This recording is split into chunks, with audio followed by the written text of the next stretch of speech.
개인회생, 개인파산, 어떤 것을 해야 할지 잘 모르겠다고 알려달라고 하시는데요. 개인파산은 채무자 본인을 지킬 수가 없어요.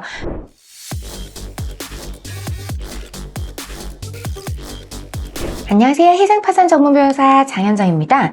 채무를 변제하는 것이 힘들어서 상담하러 오시는 분들께서 일반적으로 개인회생, 개인파산 물어보실 때는 어떤 것을 해야 할지 잘 모르겠다고 알려달라고 하시는데요. 개인회생과 개인파산 중 어느 것을 진행하는 것이 나을지 판단해드리는 것이 저희 전문가로서 중요한 역할인데, 개인파산이 가능한 케이스여서 개인파산을 한다면 해당 채무자분의 경우에는 빚을 완전히 탕감할 수 있어서 매우 좋은 경우이긴 한데요. 그런데 여러 가지 상황상 경제활동을 할 수 있음에도 불구하고 개인파산을 신청하면 법원에서는 채무자 본인은 개인파산을 진행하기에는 정상적으로 경제활동을 충분히 할 수 있는 상황이기에 개인회생 제도를 진행하라는 보정명령을 내리는데요. 이러면 개인파산을 취하하고 개인회생을 진행을 하셔야 되세요. 이렇게 되면 굉장히 번거롭고 시간을 날리게 되는 거잖아요. 개인파산이 불가능한 경우에는 애초에 개인회생 신청을 하는 것이 맞으신데요. 개인회생 또한 일반적으로 이자는 완전히 탕감받고 원금도 일부 탕감을 받을 수 있는 제도여서 사실 개인회생도 괜찮은 제도예요. 개인회생과 개인파산이 어떻게 다른지에 대해서 한번 비교해서 설명을 드리도록 할게요.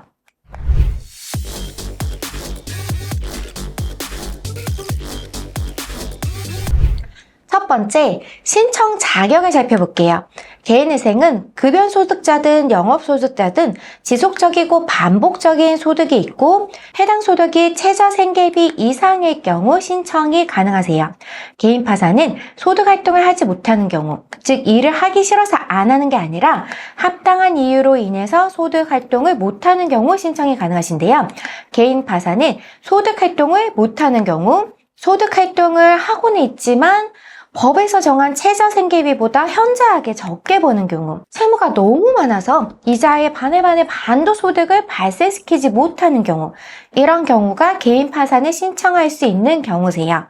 두 번째, 개인회생, 개인파산의 신청 원인을 살펴보면 개인회생은 채무를 연체하거나 연체할 우려가 있어서 채무를 변제하지 못할 상황이 있는 경우 신청할 수 있고, 개인파산은 파산의 원인이 발생했거나 앞으로 생길 염려가 있는 경우인데요. 다양한 파산의 원인이 있는데 사업을 하다가 망했다거나 다단계 사기를 당했다거나 가족 중에 아픈 사람에 대한 과다한 의료비가 문제였다거나 정말 다양한 원인으로 파산을 하시는데요. 요즘에는 노인 빈곤 문제가 굉장히 심각하잖아요. 그리고 60세 이상의 분들의 취업도 굉장히 어렵고, 그렇기 때문에 개인 파산 신청자 중에 최근에는 60세 이상의 비중이 가장 높으세요. 그 비율뿐만이 아니라 정말 많은 분들이 개인 파산을 신청하고 있으세요. 세 번째, 채무의 범위는 개인회생은 무담보 채무 5억 원 이하가 되어야 되고 담보 채무는 10억 원 이하가 되어야 되세요. 그 이상의 채무가 있으면 개인회생은 신청이 어렵고 일반 회생으로 진행을 하셔야 돼요. 반면 개인파산은 채무의 범위에 제한이 없으세요. 채무가 10억 원 이상이든 50억 이상이든 그 금액이 넘어도 개인파산 신청은 가능하세요. 네 번째, 채무 조정 범위를 살펴보면요. 개인회생은 3년 내지 5년 동안 변제금을 매월 납부해서 해당 변제금이 완제가 되면 그것만 납부하고 나머지 채무는 면책이 되는 제도인데요. 개인파산은 변제금을 납부하는 것이 없이 채무 전액을 탕감을 받는 제도예요. 이렇게 개인회생과 개인파산을 비교해서 살펴보았는데요. 채무자분들의 상황에 따라서 개인파산이 유리한 경우가 있고 개인회생이 유리한 경우가 있으세요.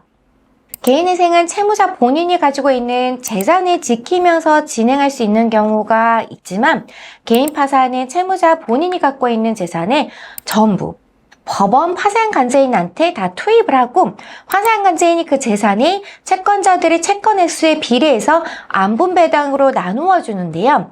개인파산은 채무자 본인을 지킬 수가 없어요. 본인의 재산을 가지면서 개인파산을 진행할 수는 없다는 의미예요. 그래서 채무자에 따라서 개인 파산이 유리한 경우가 있고 개인회생이 유리한 경우가 있으신데요. 개인 재산이 좀 있으신 분들은 개인회생이 오히려 좀 더 유리할 수가 있고, 채무가 많아서 힘드신 분들은 대부분 개인 재산도 거의 없어서 상황이 안 좋으신 경우도 많잖아요. 그러면 개인 파산이 맞는 경우도 있으신 거죠.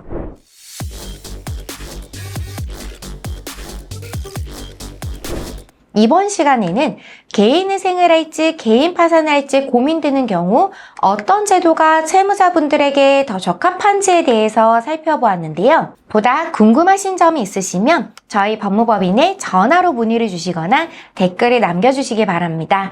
지금까지 장현정TV의 장현정 변호사였습니다. 감사합니다.